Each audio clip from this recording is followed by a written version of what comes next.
The city is reporting its first milestone toward the mayor's goal for housing production. 2 years ago, Mayor Walsh said he wanted 53,000 units by 2030, and the number so far recently crossed the 10,000 mark. To bring us up to date is our guest from the Department of Neighborhood Development, the Director of Operations, Devin Quirk. Thank you very much for being with us, Devin. Glad to be back, Chris. Now, people say that there's lots of new buildings here and all these cranes and tall things, but I guess what they really want to know about is how affordable is this? Yeah, that's the most important question. Mayor Walsh is pushing us to work on housing affordability every day, and that's what's most important to him. He has a very clear vision of the future of Boston. He wants Boston to be a place where everyone, no matter what their income or what their background is, can afford to call Boston home.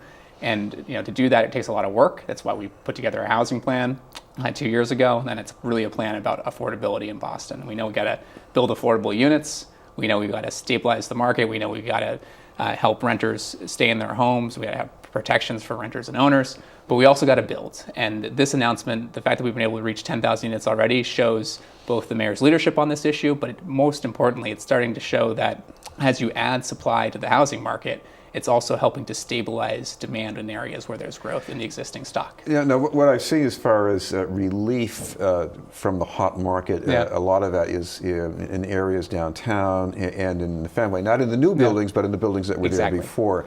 But what about the neighborhoods that are hurting now the most for gentrification? Yeah. I mean, it looks like there's still a mismatch between their pain and the relief here. Yeah, I mean, that's, I think, probably one of the most important issues facing Boston today. As we grow, are we growing equitably, or are we growing affordably? So there's been a lot of growth in Boston so far, and the 10,000 units we've built since the mayor started his plan, a lot of that has been downtown. That's absolutely accurate. About 2/3 of the units brought online have been downtown units.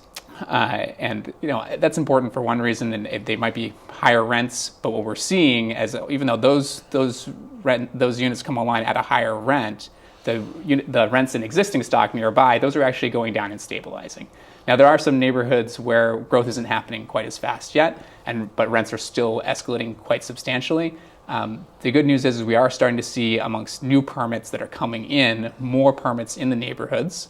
And so we're expecting some more neighborhood growth. But we'd be foolish if we believed that the market was going to do this all on its own. We also have to make sure we're protecting tenants and renters. So we've just launched an Office of Housing Stability that's focused on helping people retain their home if they're facing housing crisis. We're also building a lot of affordable housing. So of that 10,000 units, 20% of that is income-restricted affordable housing that has a capped rent, and people living in it will not be subject to displacement. We're talking with Devin Quirk from the Department of Neighborhood Development. Within that subset of affordable housing, I mean, there's a spectrum, because you know there's some people who are fairly low income and some other people who are middle, and believe me, it's not easy to be middle in this housing market either. Absolutely. I think we want to make sure that we're growing at all levels and that we have affordability at all levels. We don't want to be a city that's 20% income restricted affordable housing and 80% luxury housing. That's not the city we want. We are the national leader amongst peer cities, amongst all cities in the nation, in the amount of cities housing that is affordable housing. We're really proud of that. We want to hang on to that.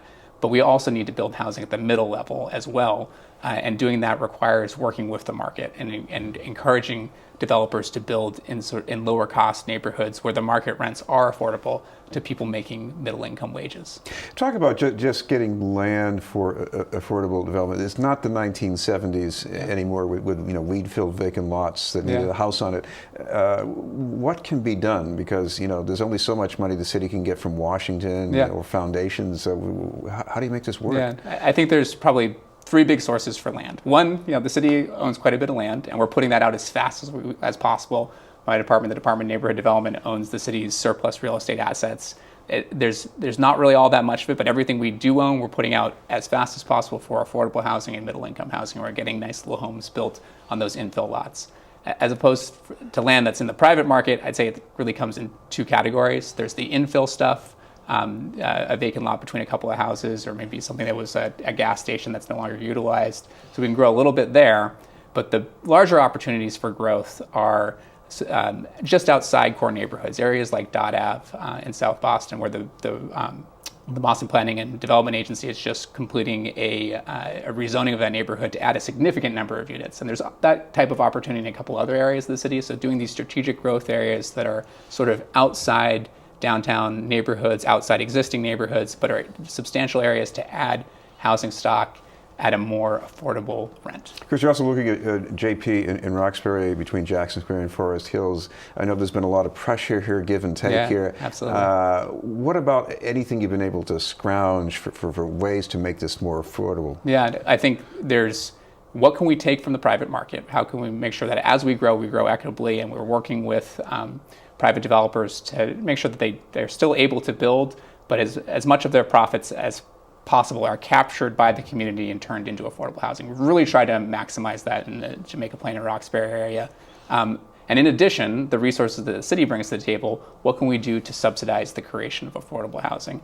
So in Jamaica Plain and Roxbury, we set a goal of at least 30, if not more, maybe upwards of 40% of the new housing that will be created in that neighborhood will be income restricted housing, and therefore outside the market and not subject to people facing displacement. What you're hearing from the neighborhood is that it might be affordable in some way, but it doesn't come that close for the most part to the actual income level of people who are in that neighborhood right now. I think you got to look at who's facing displacement, right? So if you live in deed restricted housing today, or if you live in BHA housing today, your rents aren't going up, so you're not necessarily at risk of displacement. Who's at the greatest risk are people who live in market rate housing but are low income. So we took a close look at that in the Jamaica Plain and Roxbury neighborhood.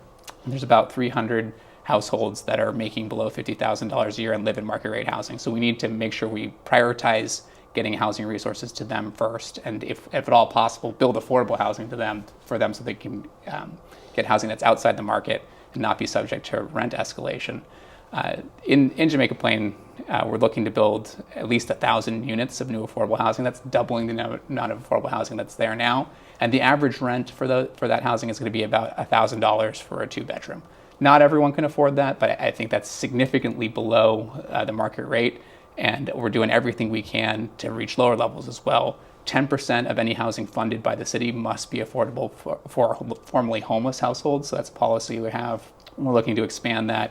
And we're looking at new tools to reach even the more deeper levels of affordable housing. Another trend I've noticed over the years is you get farther away from downtown, you sometimes meet even more resistance to new construction. And there might be good reasons sometimes, but talk about how important it is to push up the supply, because you get population growth and the economy is tied to that. So this is pretty serious. So people want to move into Boston, and it's great that we're a hot economy and we have great jobs here, but the growth of Boston can't come at the expense of the people who live here now. That Mayor Walsh is very clear on that, and that's why we need to do planning and planning for housing affordability. So we're looking at all the options on the table. We're working really closely with the Boston Planning and Development Agency to do comprehensive plans in neighborhoods that fit that neighborhood's character. We grow where they want to grow, and we capture as much value as possible for affordable housing. Yeah, thank you very much for being with us. Glad to be here, Chris. Devin Quirk from the Department of Neighborhood Development. Up ahead, the report from Dorchester with Bill Forey.